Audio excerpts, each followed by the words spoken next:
નમસ્કાર મિત્રો, સ્વાગત છે તમારું ફરીવાર આરસીએમ ગુજરાતની યુટ્યુબ ચેનલમાં। કાશ્મીરમાં ડોડામાં ચોથા દિવસે પણ અથડામણ યથાવત, આતંકી હુમલામાં ગોળીબારમાં 2 જવાનો ઘાયલ। જી હા મિત્રો, આતંકવાદી સ્કૂલ બનેલા સુરક્ષા કેમ્પ હુમલા કરાયો હતો। ગોળીબારમાં સિલસિલો સોમવારે થયો હતો। જી હા મિત્રો, જમ્મુ અને કાશ્મીરના ડોડામાં ચોથા દિવસે પણ અથડામણ ચાલુ છે।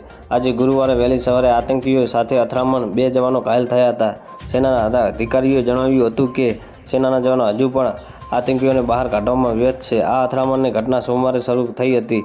આતંકવાદીઓ સ્કૂલમાં સ્થાપિત સુરક્ષા કેમ્પ પર હુમલો કર્યો હતો અને પછી જવાનોને જવાબી કાર્યવાહી કરી અને ગોળીબાર કર્યો હતો। કાસ્તીગઢ વિસ્તારમાં જદન બાટા ગામમાં થયું અથડામણ। જી હા મિત્રો, અધિકારીએ જણાવ્યું હતું કે આ એન્કાઉન્ટરમાં કાસ્તીગઢ વિસ્તારમાં જદન બાટા ગામમાં સવારે લગભગ 2 વાગ્યે થયું હતું। સર્ચ ઓપરેશન દરમિયાન આતંકીઓને ગોળીબાર કર્યો હતો અને સરકારી શાળામાં સ્થાપિત અસ્થાયી સુરક્ષા કેમ્પ પર હુમલો કર્યો હતો। સુરક્ષા દળોએ વળતો જવાબ આપ્યો અને 1 કલાકમાં વધુ સમયથી બંને પક્ષો વચ્ચે ગોળીબાર ચાલુ રહ્યો હતો। આતંકી અને સુરક્ષા દળો વચ્ચે હજુ પણ અથડામણ ચાલુ છે। અધિકારીઓને વધુ જણાવવામાં આવ્યું છે કે આતંકીઓ ગોળીબાર 2 સૈનિકો સામાન્ય ઈજા થઈ છે। આતંકીઓને ખતમ કરવા પ્રયાસો હજુ પણ ચાલુ છે। સોમવાર અને મંગળવારે રાત્રે આતંકીઓ ગોળીબાર કેપ્ટન સહિત 4 સેનાના જવાનોની હત્યા કરી નાખી હતી। આ પછી ગામ અને આસપાસના જંગલોના વિસ્તારમાં મોટા પ્રમાણે સર્ચ ઓપરેશન શરૂ કરવામાં આવ્યું છે। તો મિત્રો, ન્યૂઝની સતત જાણકારી મેળવવા માટે અમારી ચેનલને લાઇક, શેર અને સબસ્ક્રાઇબ કરી લેજો। ધન્યવાદ। જય હિન્દ।